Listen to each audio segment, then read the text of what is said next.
Hey, so the last video for this weekend is a Garmadon character analysis.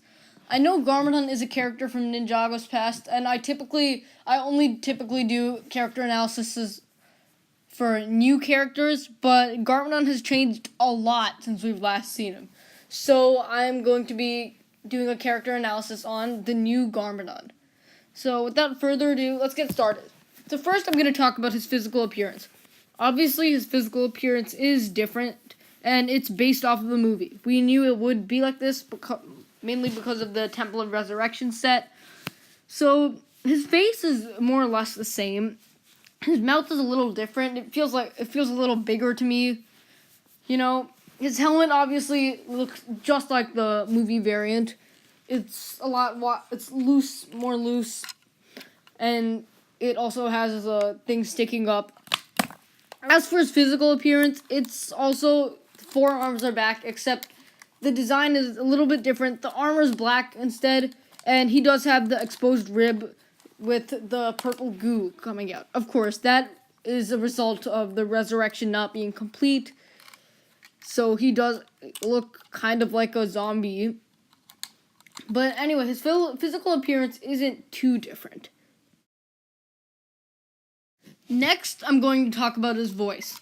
His voice, it's the same voice actor, actually, and I was really relieved to hear this.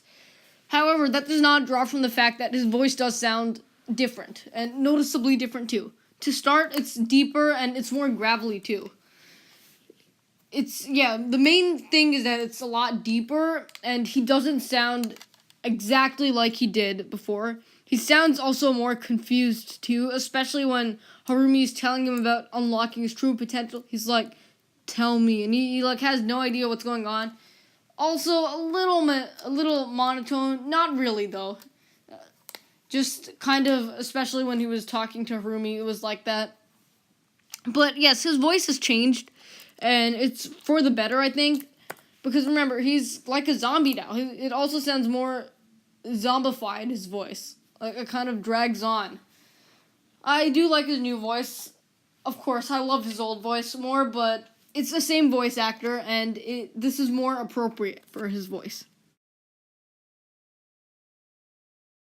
Now let's talk about his character traits. So, during this entire season, the way that people have been describing how Garmadon will come back, the way that Mistake and Harumi have described it, is he won't be the man you recognize. He'll have no soul left in him, and this is definitely true. He's kind of like a zombie. He doesn't remember anything, and that's obvious. He's also very cunning, as he literally throws his son off kind of a cliff, I guess you could say. So he's a lot more unforgiving, and it's not like the way he was in Season 2, where he would definitely hesitate, especially in Season 2, towards the end.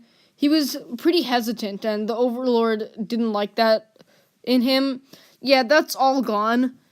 And when he says during the fight with Lloyd that only the destroyer part of him has come back, that is definitely true. He seeks to destroy, and that's all he wants at this point. Even to the point where he wants to destroy his son, and there's no hesitation left in him. The last part of this video will be about how his relationship with Lloyd and other people have changed. So with Harumi, I think he's grateful to Harumi for bringing him back. The first thing he does after his resurrection is break out Harumi, and then he assists her, so I think he's definitely grateful about that. He has a relation with Harumi in the sense that he trusts Harumi, and he trusts what she's going to do. I theorized that he might, and a lot of people did too, that he might betray Harumi or get rid of her, even kill her, maybe. Yeah, that's not as evident in this episode. Who knows? It could very well happen in episode 84, but it hasn't happened yet. And the other thing is his relationship with Lloyd. It's all gone. He has no soul left in him at all. He just wants to destroy everything in his path until he can take over the world. It's like the way he was in Season 2, but with less hesitation and less emotion and more power also. He's a lot stronger too, and he actually has elemental power. He actually knows how to use it.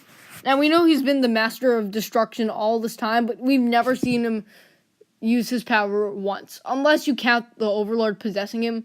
We don't know if that's the Overlord's power or the Overlord using Garmadon's power. Most likely the Overlord's power, but Garmadon's body allowed him to use it. But anyway, his relationship, all gone. There's nothing left in him to have a relation with. So anyway, thank you guys for watching. If you enjoyed this video, leave a like, subscribe, share with everyone you know. And next week, it's the season finale. So I'm going to be doing a special, just like the halftime special, called Let's Look Back, where I look back on the entire season, see what theories are wrong, and my thoughts on the season. And of course, an episode 84 review and anything else that might come. So thank you guys so much for watching, and I will see you next time.